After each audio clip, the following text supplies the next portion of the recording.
Pertama adalah gugatan perbuatan melawan hukum yang diajukan oleh Dr. Taufik di Pengadilan Negeri Surakarta. Itu satu. Yang kedua adalah laporan TPUA yang diwakili oleh Profesor Egy Sujana yang sudah dilaporkan tanggal 9 Desember 2024 dan baru diproses setelah Joko Widodo melaporkan lapor balik lah, kira-kira begitu. Kemudian yang ketiga adalah laporan pencemaran nama baik atau fitnah yang dilakukan oleh orang-orang tertentu menurut Joko Widodo.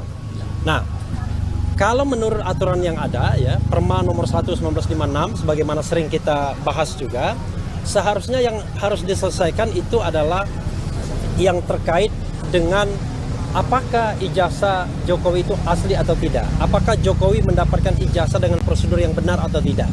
Nah, itu sesungguhnya bisa dipastikan di peradilan perdatanya, di Pengadilan Negeri Surakarta itu perbuatan melawan hukum.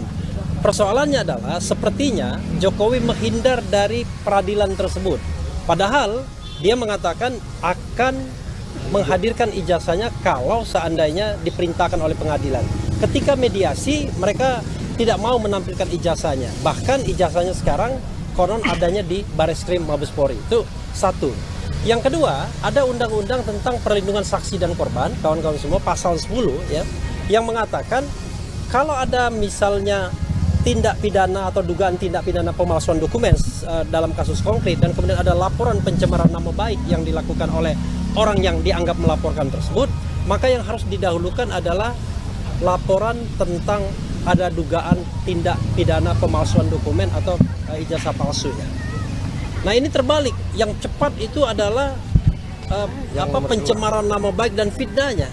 Padahal kita tahu bahwa pencemaran dan nama baik jadi relevan kalau seandainya ijazah palsunya tidak terbukti. Tapi kalau terbukti kan tidak relevan lagi. Itu satu. Nah, yang kedua yang ingin saya jelaskan juga adalah kalau saya lihat ya sebagai orang hukum menganalisis, sebenarnya tidak ada pasal yang relevan yang bisa dikenakan kepada baik Roy Suryo, Dr. Tifa maupun calon-calon yang disebut lainnya. Kan yang disebut itu RS, ES, kemudian T dan K. Kenapa? Kalau kita menggunakan pasal KUHP misalnya, perlu dipahami bahwa Roy Suryo dan Dr. Tifa ini bertindak untuk kepentingan publik, bukan untuk kepentingan pribadi.